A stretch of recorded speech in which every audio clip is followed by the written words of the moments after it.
Nabi Muhammad Sallallahu Alaihi Wasallam melakukan Isra wal Mi'raj, diisrakan oleh Allah Subhanahu wa Ta'ala dan dimi'rajkan oleh Allah Subhanahu wa Ta'ala. Perjalanan beliau dimulai dari Masjidil Haram yang ada di Mekah ke Masjidil Aqsa yang ada di Palestina. Tahu Palestina, Bapak? Bapak tahu Palestina? Di mana? Di Arab. Palestina bukan Arab, akan Palestina itu bagian dari Timur Tengah, Middle East, gitu ya. Timur Tengah itu bukan hanya Arab, Turki termasuk Timur Tengah. Itu pun bukan bagian dari Arab. Palestina dengan Mekah jaraknya sangat jauh. Oleh Nabi Muhammad SAW ditempuh dengan waktu yang sangat singkat. Kok bisa? Karena yang berjalan dan naik bukan Nabi Muhammad, tapi diberjalankan dan dinaikkan oleh Allah Subhanahu wa Ta'ala. Bagi Allah tidak ada yang sulit, sekalipun menurut kita sulit, bagi Allah semuanya mudah. Maka sesulit apapun masalah dalam kehidupan kita, kalau kita kembalikan kepada Allah, maka akan menjadi mudah dan akan mendapatkan solusi yang maslahat buat kita dan orang-orang yang ada di sekeliling kita. Jadi Nabi Muhammad SAW itu Isra, berjalan dari Masjidil Haram ke Masjidil Aqsa, dari masjid ke masjid. Ini merupakan isyarat nyata bahwasanya kita umatnya harus mencintai masjid. Masjid apa masjid? Masjid kalau bahasa Arabnya sih masjidnya, masjidun. Ini kalau dalam kaidah bahasa Arab atau gramatika bahasa Arab sebenarnya tidak sesuai. Masjid itu tempat sujud, harusnya masjad, masjad gitu. Masjadun, masjadun, misjadun. Tapi memang dipakai oleh orang Arab, penyebutannya bukan masjid tapi masjid. Kalau menurut kaidah bahasa Arab, gramatika bahasa Arab, harusnya masjid. Masjadun, masjadun, misjadun. Tapi sekali lagi orang Arab menyebutnya masjid. Oleh orang Sunda disebutnya masjid. Isyarat nyata dari Allah Subhanahu wa Ta'ala bahwasanya kita umat Nabi Muhammad Sallallahu Alaihi Wasallam harus mencintai masjid, harus memakmurkan masjid. Makmurnya masjid dengan apa? Dengan sholat berjamaah. Dengan apa? Sholat berjamaah. Sholat berjamaah itu sholat yang dilakukan secara bersama-sama antara dua orang atau lebih. Dan sholat berjamaah ini ketika dilaksanakan, maka akan mendapatkan pahala yang lebih besar daripada sholat yang dilakukan secara munfarid atau secara individual.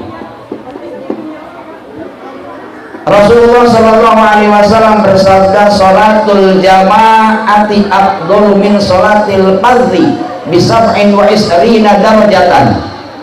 Sholat jamaah itu lebih utama daripada sholat sendiri, pahalanya 27 derajat. Kalau sholat sendiri 1 derajat. Itu pun kalau benar syarat dan rukunnya.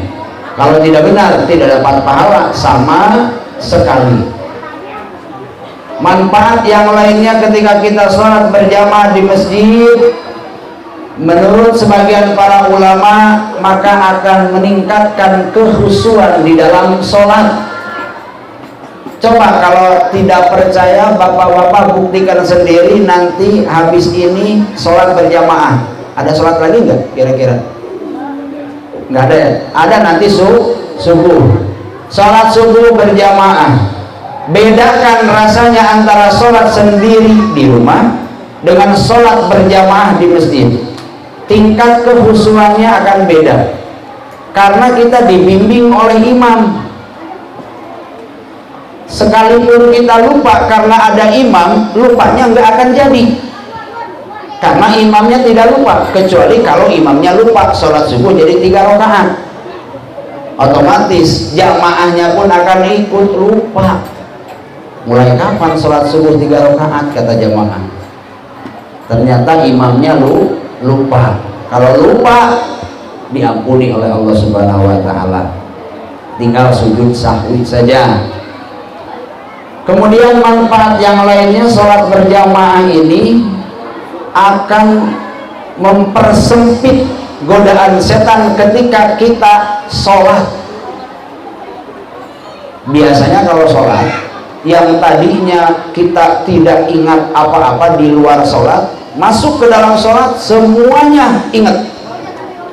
Hilang kunci misalnya, ibu-ibu masuk dalam sholat, kunci yang tadi hilang ingat nyimpannya di mana. Pasar masuk ke dalam hati ketika kita sholat. Bayangan suami, anak masuk ketika kita sholat. Semuanya terbayang ketika kita sholat. Betul? Karena sholat, setan menggoda kita ketika kita sholat. Tapi sholat berjamaah bukan tidak ada setan yang mengganggu, tapi hanya dipersempit oleh para malaikat godaannya, sehingga tidak begitu nemen kita lupa ketika sholat. Tidak begitu nemen ketika kekhusyuan tidak ada di dalam sholat berjamaah. Maka upayakan sekuat tenaga setiap hari kita melaksanakan sholat berjamaah di masjid, karena keutamaannya sangat banyak dan dicontohkan oleh Rasulullah Shallallahu Alaihi Wasallam. Kemudian yang kedua, berjamaah itu pekerjaan yang dilakukan secara bersamaan. Ayat yang tadi menjelaskan Isra Mi'raj memberikan isyarat kepada kita bukan hanya berjamaah di dalam sholat saja, tetapi harus berjamaah di dalam setiap aktivitas, baik itu aktivitas ukhrawi maupun aktivitas duniawi. Berjamaah itu artinya bersatu, bersama-sama, gotong royong. Jadi jangan hanya di dalam sholat kita melaksanakan berjamaah, tapi di luar sholat pun kita harus melakukan berjamaah, melakukan segala sesuatu secara bersama-sama alias gotong royong. Rasulullah SAW bersabda yang artinya, serigala tidak akan memakan kambing yang serigala hanya akan memakan kambing yang tercecer dari kelompoknya. Kalau ada serigala yang masih bersatu dengan kelompoknya, maka tidak akan berani untuk memakan kambing tersebut. Tapi kalau ada kambing tercecer, terpisah dari kelompoknya, maka serigala ini akan mudah memangsa si kambing. Kalau kita umat Islam tidak bersatu padu, tidak bersama-sama dalam melakukan hal kebaikan, maka akan mudah dikalahkan dengan kejahatan yang terorganisir. Harus berkomunitas, harus berjamaah, harus berjam'iyah, harus berorganisasi, bersama-sama melakukan kebaikan. Rasulullah dalam hadis yang lain bersabda yang artinya 2 orang lebih baik daripada 1 orang. Tuh, Bu Sekjen, 2 orang lebih baik daripada 1 orang. Makanya jangan 1 punya istri, harus 2. Amin. Tapi tewani 3 orang lebih baik daripada 2 orang.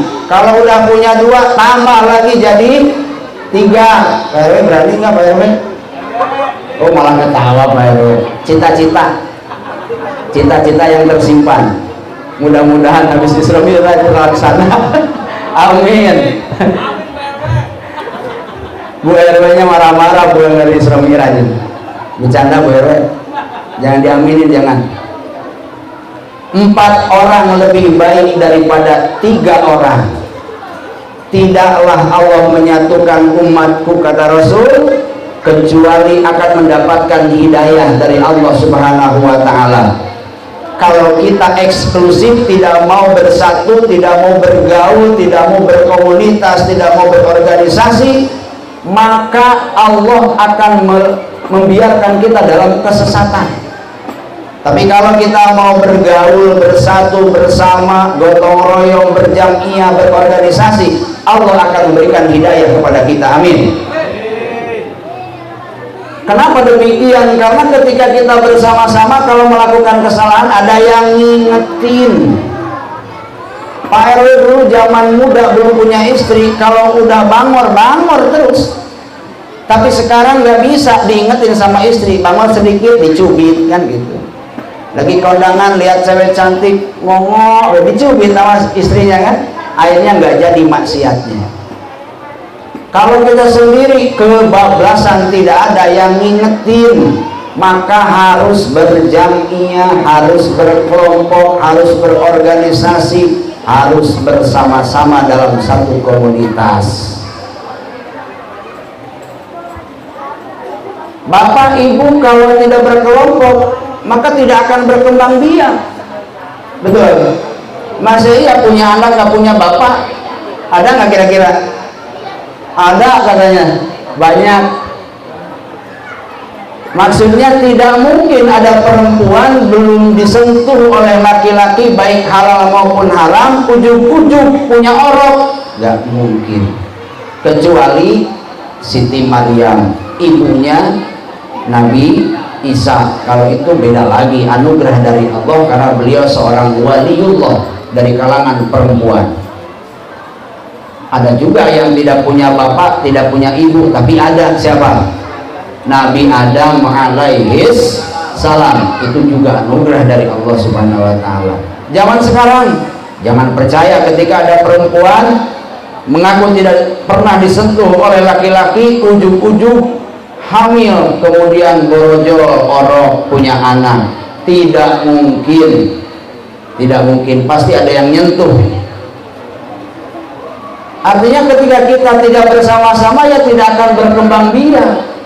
Harus ada pasangannya. Maka begitu penting kita berjamiah, begitu penting kita berkelompok, bersama-sama, bergotong royong, berkomunitas.